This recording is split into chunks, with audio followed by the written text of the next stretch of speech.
நண்பர்களை நீங்கள் பார்த்து கொண்டு இருப்பது உங்கள் கௌசிக ரிவ்யூ. சரி வாங்க வீடியோக்குள்ளே போய் என்னென்ன நடக்க போகுது அப்படின்ற இன்ட்ரெஸ்டிங்கான விஷயத்தை தான் நீங்கள் அந்த வீடியோவில் பார்த்து தெரிஞ்சுக்க போகிறீங்க.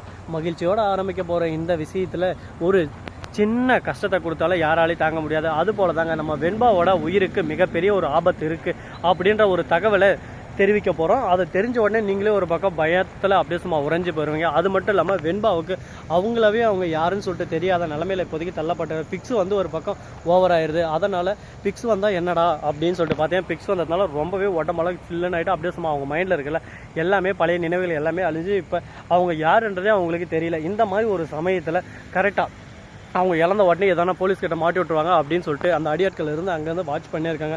இந்த மாதிரி யாருன்னே தெரியல அப்படின்னு சொல்லிட்டு சொல்லிருக்கிற போது கரெக்டாக அந்த பாட்டியம்மா இருக்கால அவள் வந்து நான் தாம்மா உன்னோட பாட்டி அப்படின்னு சொல்லிட்டு அறிமுகத்தை படுத்துகிறாங்க. அந்த இடத்துல தான் அவங்க வந்து அறிமுகம் ஆகிறாங்க. ஓ இவங்க தான் என்னோட பாட்டியா அப்படின்னு சொல்லிட்டு ஒரு பக்கம் இருக்க டாக்டரும் ஒரு பக்கம் ஆமாம் இவங்க தான் பாட்டின்ற இடத்துல சைன் பண்ணியிருக்காங்க அப்படின்னு சொல்லிட்டு ஒரு மென்ஷனாக அந்த இடத்துல போடுறாங்க. ஓகேடா அப்பா எப்படியோ 20 லட்சம் நம்ம கையை விட்டு போயிடும்னு சொல்லிட்டு நினச்சின்னு இருந்தால் இதுக்கு மேலே நம்ம கையை விட்டு 20 லட்சம் போகாது. இனிமேல் அடிச்சிடா ஜாக் பாட்டு இதுக்கு மேலே நமக்கு தாண்டா சந்தோஷம் அப்படின்னு சொல்லிட்டு வெண்பா ஒரு பக்கம் சந்தோஷமாக நல்லபடியாக ஆயிடுறா. உங்கள் அப்பா அம்மா யாருன்ற விஷயத்த சொல்லி அவங்ககிட்ட ஒப்படைக்கிறது என்னோட பொறுப்பு அப்படின்ட்டு சொல்லிடுறாங்க. அது மட்டும் இல்லாமல் இந்த மாதிரி ஒரு விஷயம் நடந்திருக்கு அப்படின்ற விஷயத்தை அந்த ஆள்கிட்ட சொல்லாமல் வேணாமான்னு சொல்லிட்டு ஒரு பக்கம் யோசிச்சுன்னு இருக்கேன். அந்த சமயத்தில் குழந்தைகளை வந்து வாங்கிட்டு போகிறதுக்கு அவங்க வருவாங்கல்ல. இந்த மாதிரி ஒரு தருணத்தில் வெண்பா இருக்காங்களா அவங்க வந்து பாசத்தை ஒரு பக்கம் அதிகமாக அள்ளி கொட்டுவாங்க. இவங்க பாட்டின்றதுனால பாட்டியை கட்டி பிடிச்சின்னு ஒரு பக்கம் அழ ஆரம்பிச்சுறாங்க. அப்படியே மனசளவில் கொஞ்சம் கொஞ்சமாக உருக ஆரம்பிக்கிறாங்க. அந்த அப்போ குழந்தைகளால் விற்கிற அந்த பொம்பளைக்கும் கொஞ்சம் கொஞ்சமாக மனசு மாறுது. என்னடா இந்த அளவு, ஏன்னா அவங்களுக்கு இன்னும் கல்யாணம் ஆகலை, குழந்தை குட்டி எதுவுமே இல்லை, இப்படியே வாழ்க்கை ஓடின்னு இருக்குது. அதனால தான் அவங்களுக்கு ஒரு குழந்தையோட அருமை என்னன்னு தெரியல. அந்த குழந்தைய கடத்தி எடுத்து போய் விற்கிறதோட வலி என்னன்றது அவங்களுக்கு புரியல. இப்போ அந்த வலி கொஞ்சம் கொஞ்சமாக வருது, ஒரு தாய்மன்ற ஃபீல் அவங்களுக்குள்ளே வருது. அந்த குழந்தை வெண்பா நம்ம எந்த அளவுக்கு பேசுகிறாங்க அந்த அளவுக்கு ஒரு பக்கம் நம்ம தப்பு பண்ணுறோம்ல அப்படின்னு சொல்லிட்டு உணர்ந்து அவங்க கூட இருக்காங்களா அடியாட்கள் அவங்ககிட்டே பேசுகிறாங்க. அவங்க வந்து எந்த ஒரு விஷயத்தையும் காது கொடுத்து கேட்கல. அவங்க ஒரே ஒரு விஷயம் தான் சொல்கிறாங்க, பாரு கேள்வி இதுக்கு மேலே தேவையில்லாமல் ஒரு பக்கம் நீ சீன் போடுறது உன்னோட சுயநலத்துக்கோசரம் எங்களுக்கு ஆப் வைக்கணும்னு நினைக்கிறது ரொம்ப தவறான விஷயம். நாங்கள் தான் ஓப்பனாக சொல்லிட்டோங்களே நாங்கள் இப்படி தான் இருப்போம், நாங்கள் முடிவு பண்ணிட்டோம், இதுக்கப்புறம் நீ என்ன சொன்னாலும் எது சொன்னாலும் நான் காதில் வாங்க போகிறதில்ல, எனக்கு இது வேணும் அவ்வளோதான் பார்த்துக்கோ அப்படின்ற மாதிரி ஒரு பக்கம் சொல்லிடுறாங்க. இதை கேட்டதும் ஐயோ என்னடா இப்படியெல்லாம் பேசுகிறாங்க யாரோ இவ அப்படின்ற மாதிரி ஒரு பக்கம் அதிர்ச்சியாக தான் இருக்குது. என்னங்க பண்ணுறது, கரெக்டாக காலம் மாறும் போது உங்களுக்குள்ள ஒரு தாய்மன்ற ஃபீல் வந்துருச்சு.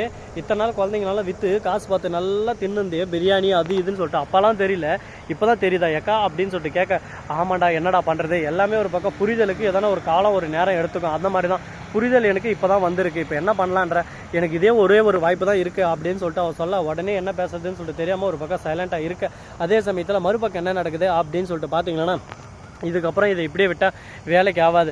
இதுக்கப்புறம் நாம் அடுத்தபடியான ஆக்ஷன் எடுத்தாகணும். அவனுக்குள்ளே பேசி அந்த கேள்வியும் அங்கேயே கட்டி போட்டுறாங்க. உன்னை வச்சுன்னு இருந்தால் தானே பிரச்சனை, உன்னையும் கட்டி போட்டுறாங்க, இந்த குழந்தைங்களை விற்றுட்டு அதுக்கப்புறம் உன்னை கவனிச்சுக்கிறேங்க அப்படின்னு சொல்லிட்டு முடிவு எடுக்கிறாங்க. உடனே என்ன பண்ணுறது ஏது பண்ணுறது சொல்லிட்டு தெரியாமல் வெண்பா உன்னை காப்பாற்றுறது என்னோட முடிவுமா, நான் எப்படியாவது உன்னை காப்பாற்றுறோம் பாட்டி அப்படின்னு சொல்லிட்டு வாக்குறுதி கொடுக்குறாங்க.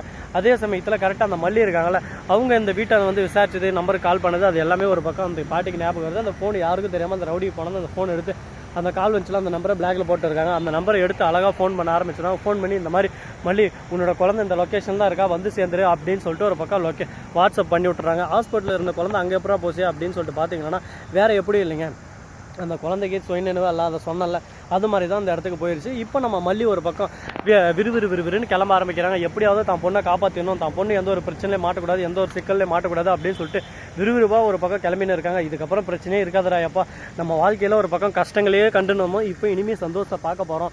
ஏன்னா ஒரு குழந்தைய காப்பாற்றின சந்தோஷம் மனசுக்குள்ளே எப்படி இருக்குது தெரியுமா, இது வரைக்கும் நான் அந்த சந்தோஷத்தை பார்த்ததில்ல. இனிமேல் எந்த ஒரு குழந்தையும் கடத்த விடவும் மாட்டேன், எல்லா குழந்தையும் நான் காப்பாற்றுவேன், என்னால் முடிஞ்ச வரைக்கும் காப்பாற்றுவேன் அப்படின்னு சொல்லிட்டு அந்த கிளவி முடிவு பண்ணுறாங்க. இது ஒரு நல்ல விஷயமா தான் இருக்குது. பரவாயில்ல, இந்த அளவுக்கு ஒரு பக்கம் மெச்சூரிட்டாக யோசிச்சு இந்த அளவுக்கு ஒரு பக்கம் செயல்படுறாங்கன்னா இது பாராட்டத்தக்க ஒரு விஷயமா தான் இருக்குது. ஆனால் அதே சமயத்தில் நம்ம மல்லி இருந்து தீபிகா கிட்ட இந்த இன்ஃபார்ம் கொடுத்துட்றாங்க.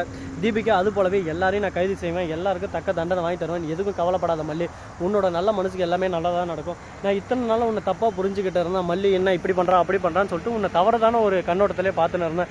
இப்போ தான் எனக்கு முழுமையாக என்ன தெரியுது, எல்லாமே எனக்கு புரிய வந்துருச்சு. இதுக்கு மேலே உனக்கு எந்த ஒரு கஷ்டத்தையும் தரமாட்டோம், உன் வாழ்க்கையில் இதுக்கு மேலே சந்தோஷம் மட்டும்தான் இருக்கும் பார்த்துக்கோ அப்படின்ற மாதிரி பேசிகிட்டு இருக்காங்க. இதை கேட்டது சரி ஓகே ஏதோ ஒன்று சந்தோஷமான ஒரு விஷயம், மகிழ்ச்சியாக இருக்க போகிறோம் அப்படின்னு சொல்லிட்டு பேசின்னு இருக்காங்க. இந்த சந்தோஷம் நிலைக்குமா நிலைக்காதா, அடுத்தடுத்து என்னென்ன நடக்க போகுது, என்னென்ன பிரச்சனையெல்லாம் நம்ம பார்க்க போகிறோம் அப்படின்ற நிறைய விஷயங்கள் நம்ம மனசுக்குள்ளே ஓடிக்கிட்டே தான் இருக்குது. பார்ப்போம் என்னென்ன பண்ண போகிறோம், எது பண்ண போகிறோம் அப்படின்னு சொல்லிட்டு. நாம் எந்த லொக்கேஷனில் இருக்கோம் அப்படின்னு சொல்லிட்டு பார்த்தீங்கன்னா, நம்ம பள்ளிக்குண்டா தாண்டி கொஞ்சம் லொக்கேஷனில் தான் இருக்கும். என்னடா விஷயம் அப்படின்னு சொல்லிட்டு பார்த்தீங்கன்னா, நம்ம கொஞ்சம் சென்னையில் கொஞ்சம் ஒர்க் இருக்குது, அதனால் சென்னை வரையும் போக போகிறோம். அதனால தான் இந்த இடத்துல வந்து இப்போதைக்கு ஒரு பக்கம் உங்களுக்கான விஷயத்தை தகவல் அடுத்து என்ன நடந்துன்னு இருக்குது அப்படின்ற விஷயத்த உங்ககிட்ட ஷேர் பண்ணி ஆகணும். அதனால தான் இந்த வீடியோவை நம்ம பேசின்னு இருக்கோம். அது மட்டும் இல்லாமல் நம்ம மல்லி இருக்காங்களா, அவங்க இருந்து விஜய் கிட்டையும் பேசுகிறாங்க. விஜய் இந்த மாதிரி வெண்பா கிடைச்சிட்டா அப்படின்னு சொல்லிட்டு உடனே விஜய்க்கு ரொம்ப சந்தோஷமாக இருக்குது. மல்லி கட்டி பிடிச்சி முத்தம் கொடுத்துறாரு. அந்த சமயத்தில் ரஞ்சிதா வந்துடுறா, அதே சமயத்தில் நிஷா வந்துடுறா. குழந்தைய காணுன்னு சொல்லிட்டு எல்லாம் தவிச்சுன்னு இருக்கும். உங்களுக்கு இந்த சமயத்தில் ரொமான்டிக் கேட்குதா, எனக்கு என்னமோ தெரிஞ்சு விஜய் மாமா நீங்களே தான் வெண்பாவை துரத்தி விட்ட மாதிரி இருக்குது, எனக்கு அப்படி தான் ஃபீல் ஆகுது அப்படின்னு சொல்லிட்டு சொன்னதும், என்ன பார்த்தா உனக்கு அப்படி தெரியுதா, என்ன நிஷா என்ன நினச்சுன்னு மனசில், நான் அந்த மாதிரி கேவலமான ஆளெல்லாம் இல்லை, ஃபஸ்ட் அதை தெரிஞ்சுக்கோ, வெண்பா எங்கே இருக்கான்ற விஷயம் தெரிஞ்சிருச்சு, அதை தெரிஞ்சுக்கிட்ட சந்தோஷத்தில் தான் இந்த மாதிரி பண்ணேன். ஆனால் நீ எது ஒன்றுமே புரிஞ்சிக்காமல் முட்டாள்தனமாக பேசினிருக்கேன். உன் முட்டாள்தனத்துக்கெல்லாம் நான் பதில் சொல்லணும்னு அவசியம் இல்லை. என் மனைவி, என்னோட குழந்தை, எனக்கு யார்கிட்ட எப்படி இருக்கணும், எப்படி கொஞ்சம் எல்லாமே எனக்கு தெரியும்.